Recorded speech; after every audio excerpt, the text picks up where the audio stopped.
Hey folks, Ranger here, and I'm back again with another review. So with Jurassic June almost ending, and it's still the 30th anniversary, I thought that we would take a look at another one of my favorite Mattel figures from the Jurassic line, and it is with the Camp Cretaceous repaint of the Extreme Chompin' Spinosaurus.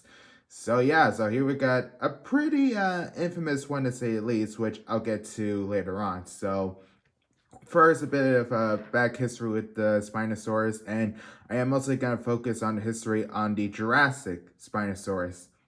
Keep that in mind. So, yeah, so we all know that the creation of the Spinosaurus in the canon is pretty iffy to say the least, as around 1999, and this is information that I'm kind of reading off of the Jurassic Park wiki, but some of this info was released by the DPG, Dinosaur Protection Group website during Fallen Kingdom. So there was a certain law passed known as the Gene Guard Act, and basically it didn't allow any more cloning of any dinosaurs on InGen's list. However, InGen sneakily sent some scientists onto Isla Sorna, after the chaos with the San Diego incident with the buck T-Rex.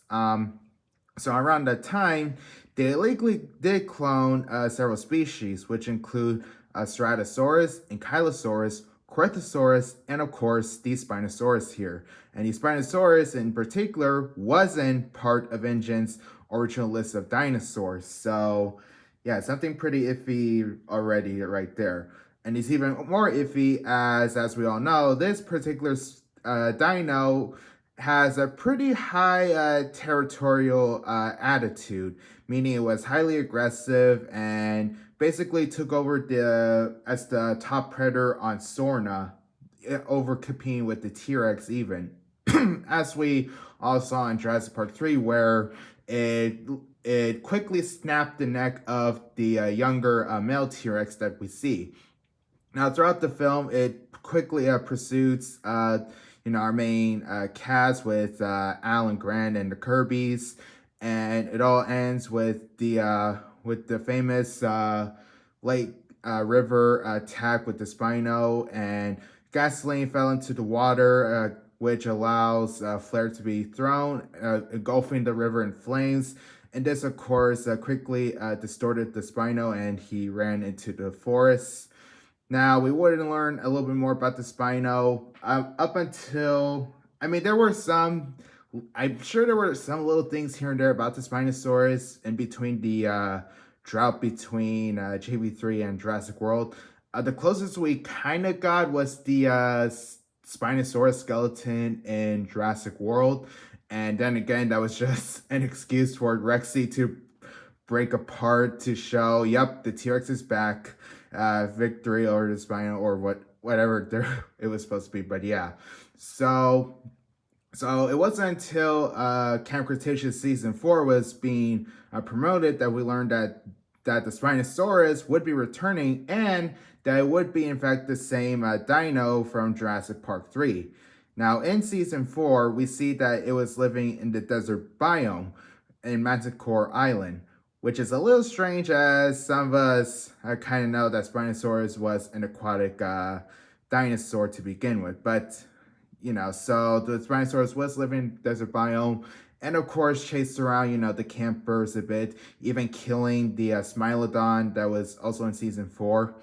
And Season 5 is when the Spinosaurus, I want to say, became sort of a primary antagonistic dino. Though then again, it was in the mind control of Shere Khan with the chip in its neck, in its head. So, yeah, so the Spinosaurus basically became one of the prominent dinos in Daniel Khan's, dino army against, the campers. And he has his own son because Daniel Khan is kind of a dick. So, yeah, so basically, the Spinosaurus, of course, caused more chaos and battles the T-Rexes, Big Edie and her daughter Little Edie.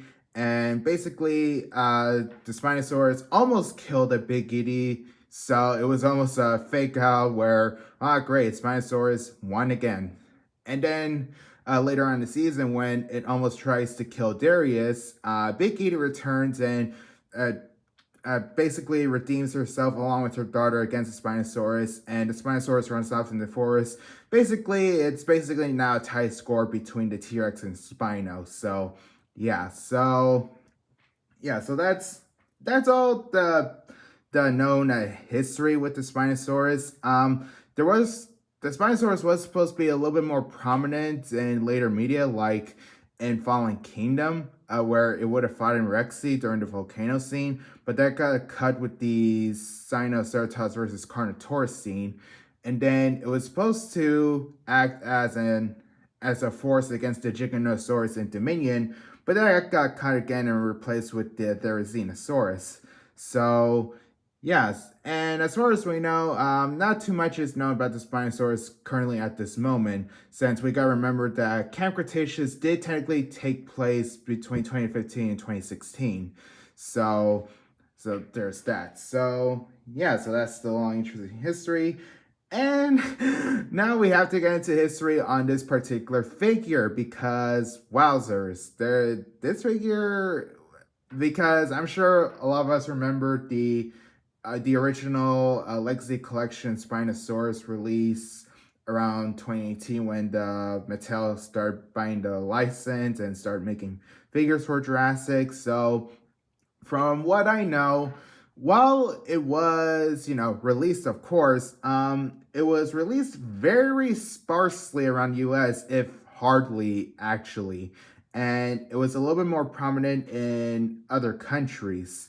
So other countries had luck of finding the Spino, but not exactly in the US. So after that, the Spinosaurus became a bit of an afterthought and basically became one of the more rarer Mattel figures already. And then we cut to around the not battle damage, it's the Dino Rivals line with the battle damage subline where we would get a Spinosaurus repaint / retool where we get the skin taken apart and we get guts exposed and all that. And actually did saw that one in Walmart since the battle damage figures were Walmart exclusive. So I saw that one and I thought it was pretty cool actually. And it was pretty cool to see, that Spino for the first time, in person, not both. You get what I mean. But yeah, so we thought that, hey, maybe that could be a luck since, it is a bit more distributed around the country.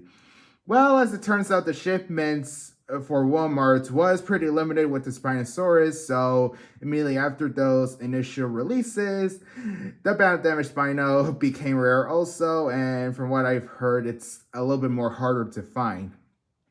But thankfully, with the Camp Cretaceous line, we got images of this repaint here, and a lot of us thought, oh great, here we go, another debacle, this Spino will be just as rare or even rarer as such, what have you. Thankfully, this one was widely distributed in many stores, mainly Walmart and especially Target, and that's where I got mine from, of course. So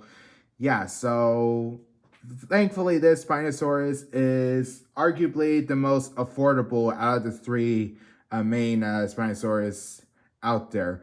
And there is also the basic one, which I will do a little bit of a comparison later.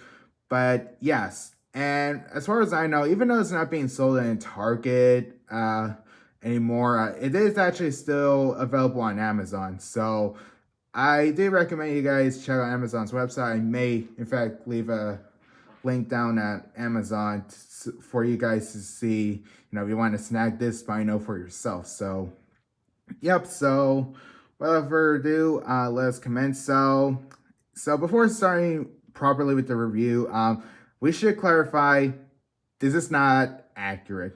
This Spinosaurus is definitely more of a fictional creature / design than what we currently know of what Spinosaurus is, because as we all know, Spinosaurus has gotten a bit of a facelift in recent years.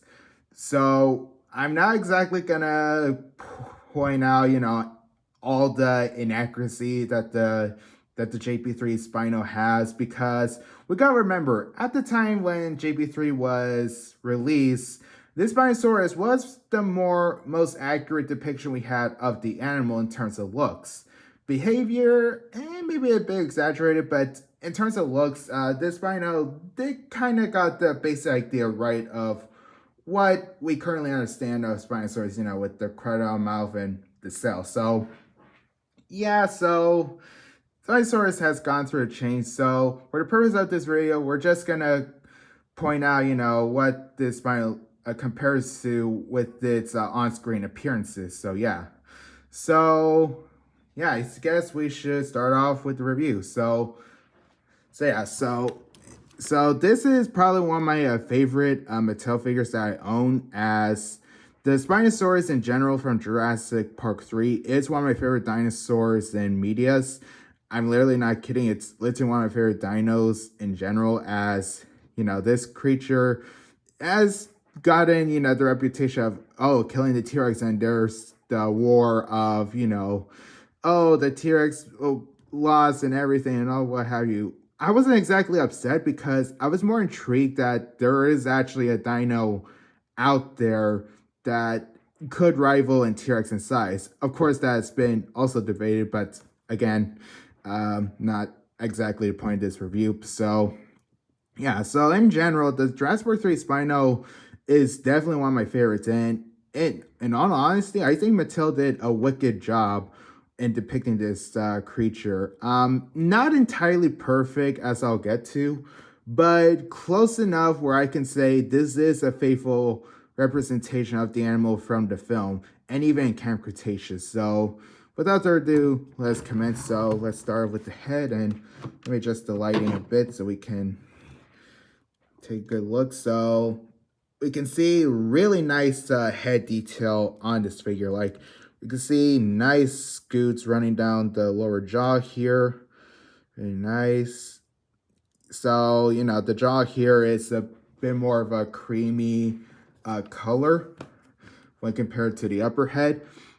And I should point out the teeth. The teeth paint on mine, it's alright. You can see that the actual teeth look fine themselves. It's just around the gums, as you can see here, is when you can kind of notice a bit of bleed. We can see the other side here. Yeah, there is like a little bit of bleeding on the gums a bit, and I think even in the front on mine. You can't, let me adjust the lighting here. You can see a bit of a splotch here on this front tooth, and then some smudges here on the lower jaw.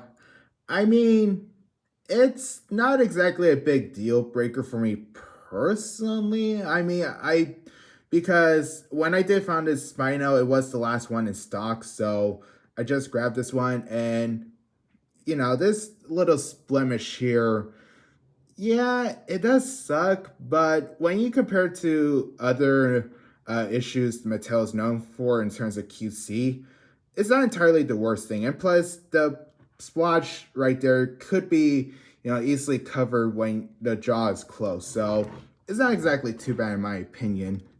And this was before Mattel started doing, the plastic teeth where, they wouldn't have to paint on the teeth with their theropods. So there is some improvement that Mattel did over the years.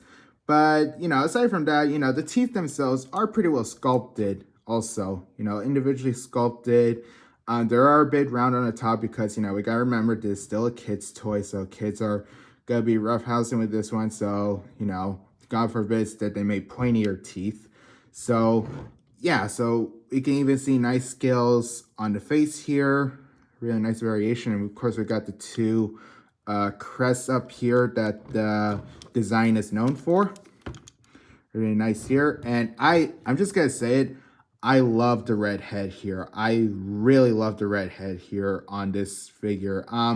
It's definitely more vibrant than what we saw in JP3 and in Camp Cretaceous, but given other Jurassic media, also in terms of, let's say, games, I think it was Jurassic Park Builder that had a very vibrant Spino. So that's what this head reminds me of, and in all honesty, it makes sense. And I should point out that the whole color scheme itself is not supposed to be, accurate to the actual movie design or in the show, as you know, this isn't exactly Legacy Collection figure, but yeah, I'm kind of getting a little off track. But the overall red head itself is really striking for me because, you know, as you know, somebody who knows a bit about animals, you know, red typically means, you know, trying to be intimidating, fears, trying to attract a mate, what have you.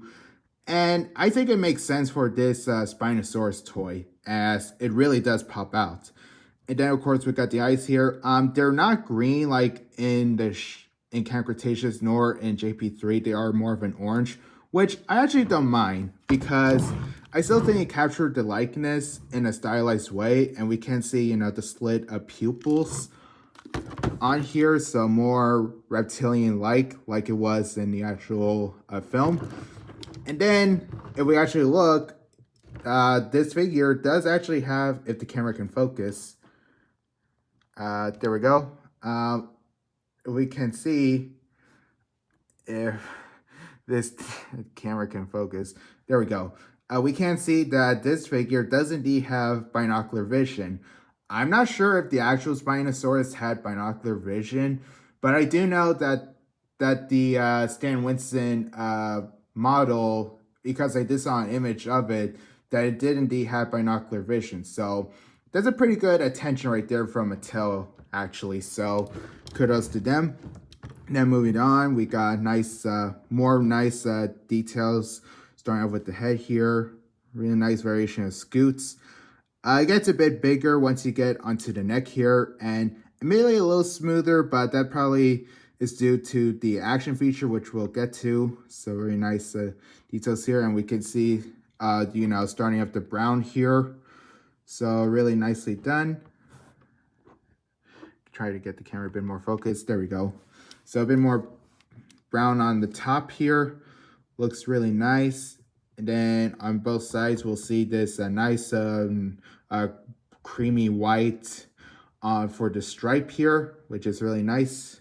So really nicely done here. I will admit that on the promo pic, it did look a little bit more clumpy in terms of paint. And well, I can't say that this sort of stripe is any better if we can look on the other side.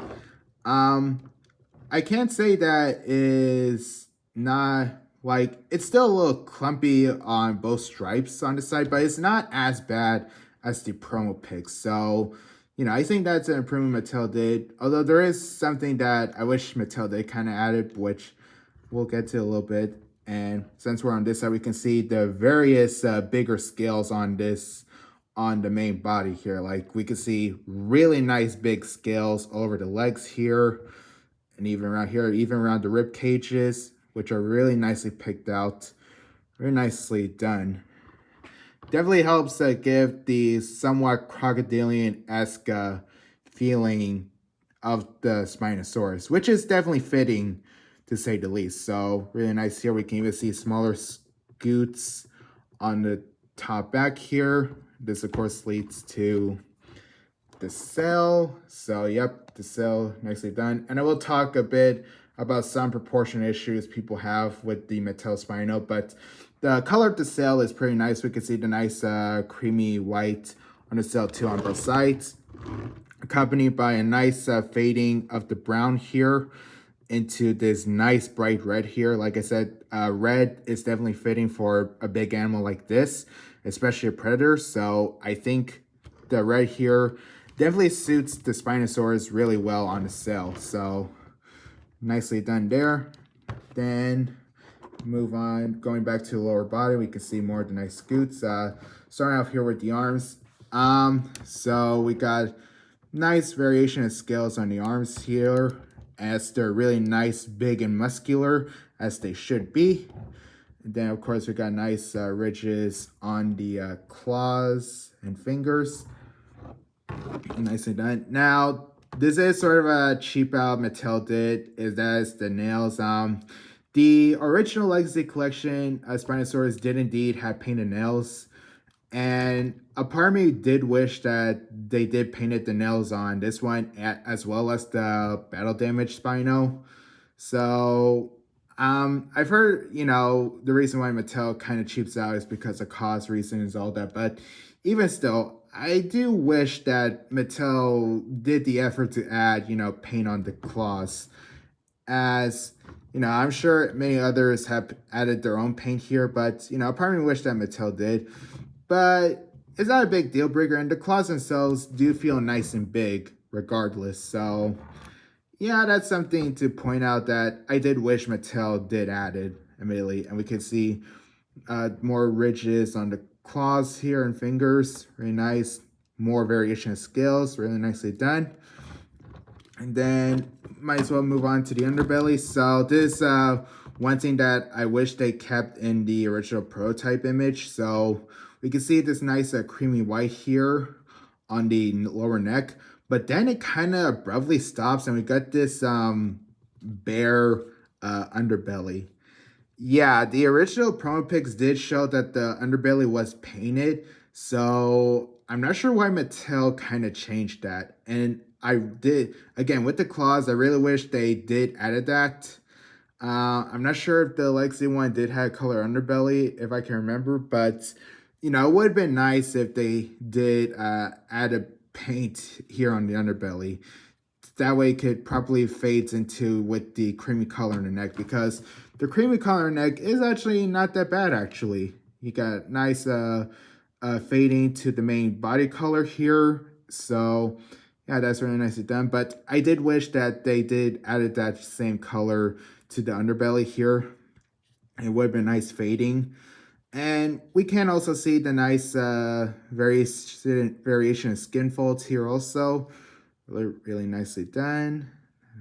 Yep, nicely done there. And then moving right back onto the legs. So we got the nice big powerful legs here. Can zoom the camera a bit. There we go. So we can see the nice big legs here. Nice, like on the other side, nice variation of scales here. Nice big calves here. And we got the nice big beefy theropod feet here. Nice variation of scales here, especially the bigger scales on the toes. Then we got the nice more of a glossy gray claws here. There is a bit of paint rub on mine, but that's because of stability reasons that I'll get to. You can see sort of some rubbing here on the tips here, which again, I'll talk a little bit when we get into articulation. But yep, so we can see, the nice scales here on this feet also. Really nicely done. Same thing applies to this one. Variation of scales leading up to the top here. Bigger scales on, the bigger portion here. So that's nicely done. And something I did want to mention is the positioning of the legs. And because on the battle damage one, they did a bit of a switcheroo with the leg positioning. As I believe it was this leg that was on this side, and that leg was on this side. This was because on the, what would it be, my left side of the Spino, there would have been the battle damage feature here. So they had to do that switcheroo in order to accommodate, the packaging it so that kids can play with the battle feature. So yeah. Then of course, moving on, we got nice scales going with the tail, starting with the tail here. Of course, nice variation of bigger scales on the top. A bit smaller as it gets a bit smoother at the bottom. We can see, legal mumbo jumbo at the bottom of the tail. So nice bigger scales on the top tail here. And I did like the subtle fade into this portion here, but I'm sure a lot of people say this. I did kind of wish that it did continue a little bit more onto the tip here. It's an issue that Mattel has kind of had for a while anyway, so yeah, so I point that out. But yeah, but still, we can still see some nice scoots on the top tail here. I actually do like, how this one here, you can kind of see how bigger scoots starts to form. It gets bigger onto this top here. Then it gets into the big spine and the smaller scoots around each side. So yeah, really nicely done. Then of course, like I said, bottom tail is a bit more smooth with wrinkles and folds. So yeah, so yeah, I think the sculpt and detail are pretty nicely done, and the paint job, there's a bit of hiccups here and there in terms of the paint, both with QC issues and how some areas could have been better painted. But you know, I still think this overall paint scheme does work. You know, the paint scheme itself is definitely has more of a desert feel to it, which does kind of make sense as in Camp Cretaceous it was living in a desert. So yeah. Now, in terms of the proportion issues I want to mention, not necessarily with, let's say, the bigger feet, but more or less with the how the cell is a bit small when compared to the actual dinosaur from Jurassic, and then of course the shrink tail here, you know, the smaller tail. I do see people's point, and I can say that the smaller tail on certain angles doesn't really fit the proportion when compared to this animal, especially with Spino having, you know, a bit of a longer snout. So it would make sense, you know, for an even body tail here. And also, I can see that people's point on the cell here being a bit, that could have been a bit bigger. But I don't necessarily think these two issues are the biggest distractor for me personally. They are a bit of an issues that I can't agree with, yes, but when compared to, I think, other Mattel figures, they're not exactly as bad. And I think the sail itself is still decently sized, especially when you compare it to, let's say, the React Attack Spino from the Hasbro line. I mean, that guy had a really tiny sail from what I saw on images. So yeah, so those two proportion issues are worth mentioning up if you're kind of picky on proportions with your dinosaurs and all that. But for me, they're not the biggest distractor in my opinion, but there are distractors that some people may have issues with.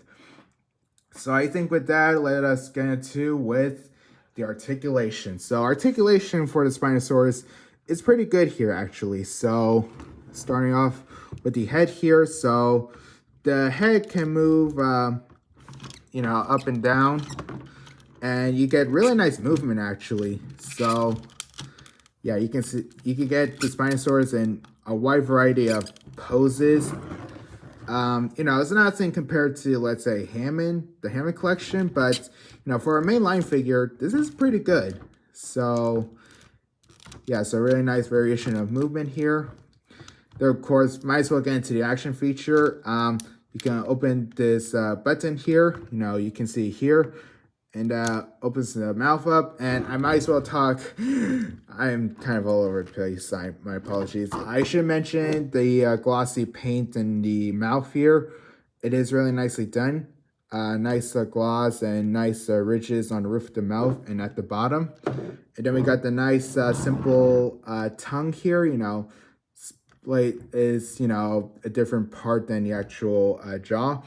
And this is sort of an improvement they made from the Extreme Chopping T-Rex a while back, since that one, when it was first released, did had an issue of its tongue, you know, sticking out like this. So they did fix that with re-release of the Extreme Chopping Rex, and of course with the Spino here. So yeah, something to point out. So neck articulation, the Extreme Chopping feature is pretty good. I actually do prefer the Extreme Chopping on my Spinosaurus than on my Rexy figure that I have, which I'll get to. So, and then of course we got the big arms here. Can move them in and out so we can get Spinosaurus in a more intimidating posture. Can even move the arm a bit higher up. So, yep. So arm have great posability, and I think you can make them 360 if you want to, but on this one you kind of hit with the leg, and the same thing goes with this one, even with the arm splayed out. So I'm not exactly sure if you can turn a 360, nor I don't think it's necessarily on a bigger figure like this. So yeah. Now there is one articulation issue that I do want to point out, but before that, let us move with the tail, which, you know, simple ball joint that can rotate all the way around here. So really, really nicely done. And it does come attached with the figure if you buy it, so you don't have to attach it like the original Legacy Collection figure. And then with the feet, 360, but then no issues. So get the feet in some wacky poses if you want to, but yeah, they can turn 360.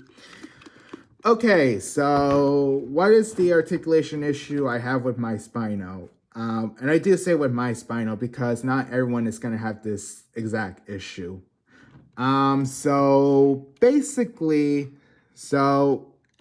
if I move and I have the legs hold tight together, so you can move the body up if you want to. And for some, you know, the Spinosaurus can easily hold this position. However, on mine,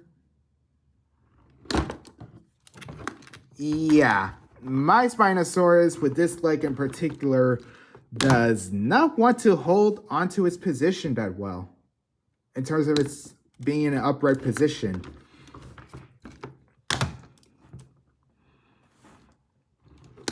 Yeah, and you can see that this leg holds its position fine. With this one, it's a bit more on the looser side. And to be honest, that is a bit of a flaw that I will admit that can be a bit bothersome sometimes when positioning my Spinosaurus a bit. I mean, at the same time, my Spinosaurus is always in this sort of position anyways. And I have, you know, tested out on a lower crunching position like this. And you can get him on, you know, a more crouching position as if he's stalking lower to the ground. And he does hold this position quite well. But in terms of like upright position like this, yep, really, yep, there we go. Yeah, this leg does not want to cooperate. Yeah, so that is a bit of an issue I have with my figure. And it's not the biggest problem, but it is an issue that is definitely worth pointing out if you do end up getting this figure. And you can kind of see that, you know, he tends to lean a little bit more like this. I mean, he's still holding well, yes, but yeah, I think this like may have been a bit of a hiccup on mine. So yeah, so, and I should point out that I think you can move the legs 360. As you can see, here are some clicking sounds, although I rather not do it with my Spino, as Mattel's theropods can have an issue of being loose over time. I kind of learned that the hard way with my Cryolophosaurus that I got. So yeah, so articulation overall, it's pretty good, yes. It's just the issue that I point out with the legs are sort of bigger distractor that I have with this figure. So yeah, so that's the articulation. Okay, so now we shall move on with the comparison. So before getting on to the actual size comparisons, I do want to compare it to the first Spino that I got in my collection. And that is the basic Spinosaurus right here. So the 12-inch long, smaller figure right here. With the Cretaceous one, but yeah, so for the longest time, this is sort of the best Spino that I had. And for a long time, I really wanted like a really proper representation of the Jurassic Spinosaurus. I mean, this figure was good for a little while, but the issues that I had were mainly that it did seem a bit small when compared to some of my other Mattel figures, especially considering, Spinosaurus itself was supposed to be, the biggest at least one of the biggest carnivores. But also another issue that I have with the basic one is that the legs are ridiculously thin. Like, look at that. Like, you can see how thin these legs are when compared to the more beefier, stockier legs on the regular Spino. So, yeah, so that is something that I really didn't like about the basic figure. I mean, this figure is still alright in my opinion, but I definitely needed like a proper Spinosaurus. And this one right here definitely does the job pretty well in my opinion. So yeah, there's a bit of a comparison. So, I mean, this basic Spino is, decent if you're on, let's say, a budget, since these figures are meant to be more on a budget scale, for anyone that doesn't want to afford, the bigger figures. But, even the bigger figures are not exactly the most expensive figures in the world, at least when they're still being produced, at least. So, yeah, so there's that bit of a comparison. And since I mentioned her earlier, why not compare Spinosaurus with one of his arch rivals in the series? And that's, of course, T-Rex. Of course, this is my Shrink Chomp and Rexy here.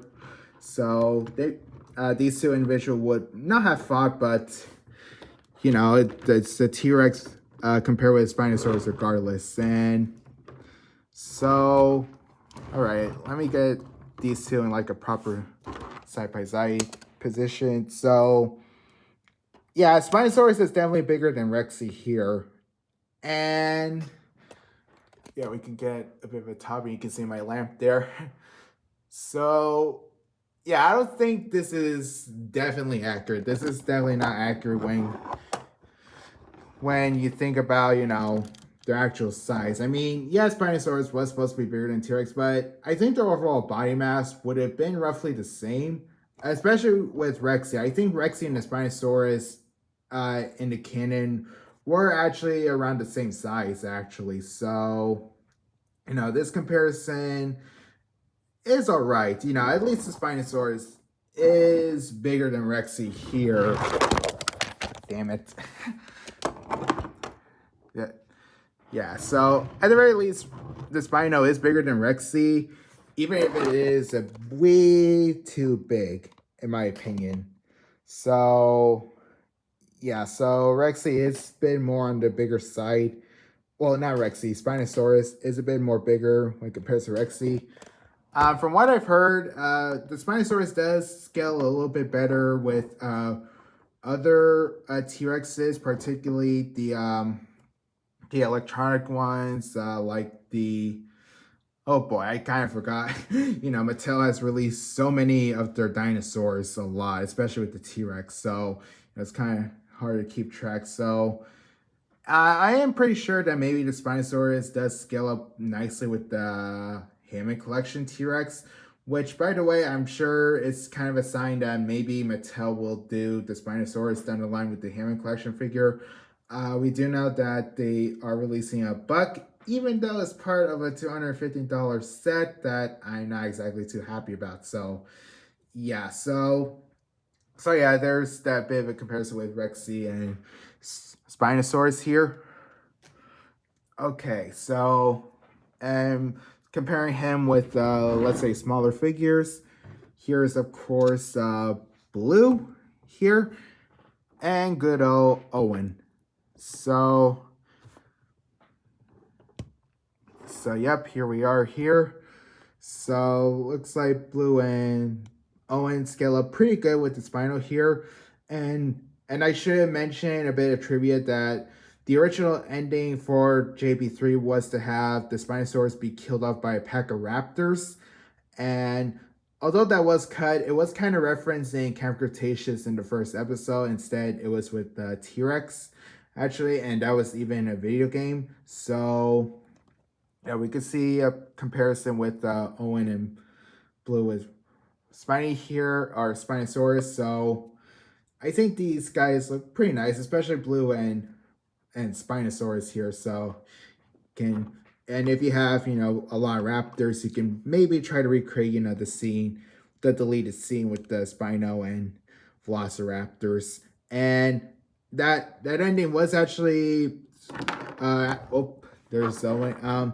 That scene was actually kind of put in the chaos theory mode of Jurassic World Evolution 2 with the JP3 storyline. So yeah, that's something I thought I'd point out here.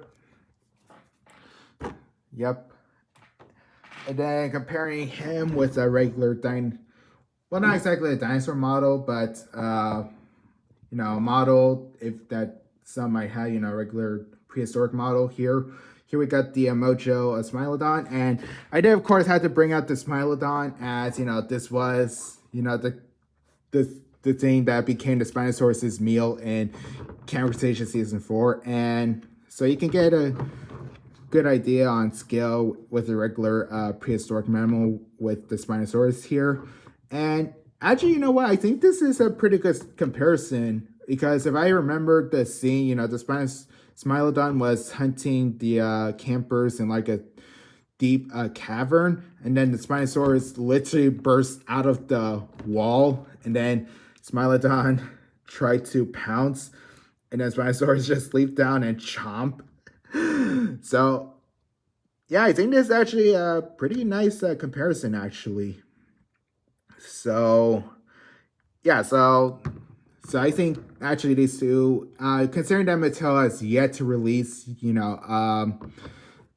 own Smilodon figure, which is pretty bizarre if you ask me. But I think this is a nice comparison actually. So yeah, if you want, I do suggest the Smilodon by Mojo. I do kind of recommend the revamp version they did, which I actually do have that one, but I wanted to bring out the original because why not? So yep, there we are. And then positioning the camera a bit and turning Spino on his side. Why not we do a bit of a group comparison now? And here we are, group comparison between us other JP3 figures that I do have. Even though the Ceratosaurus was released under the Camp Cretaceous line and it was in the show, but I put it there anyway since it is close enough to the JP3 Ceratosaurus that we saw. So yeah, so we can see a Spinosaurus compared to, the Ceratosaurus from the Dinoscape line. Of course, we also got the Hammond Collection Corthosaurus.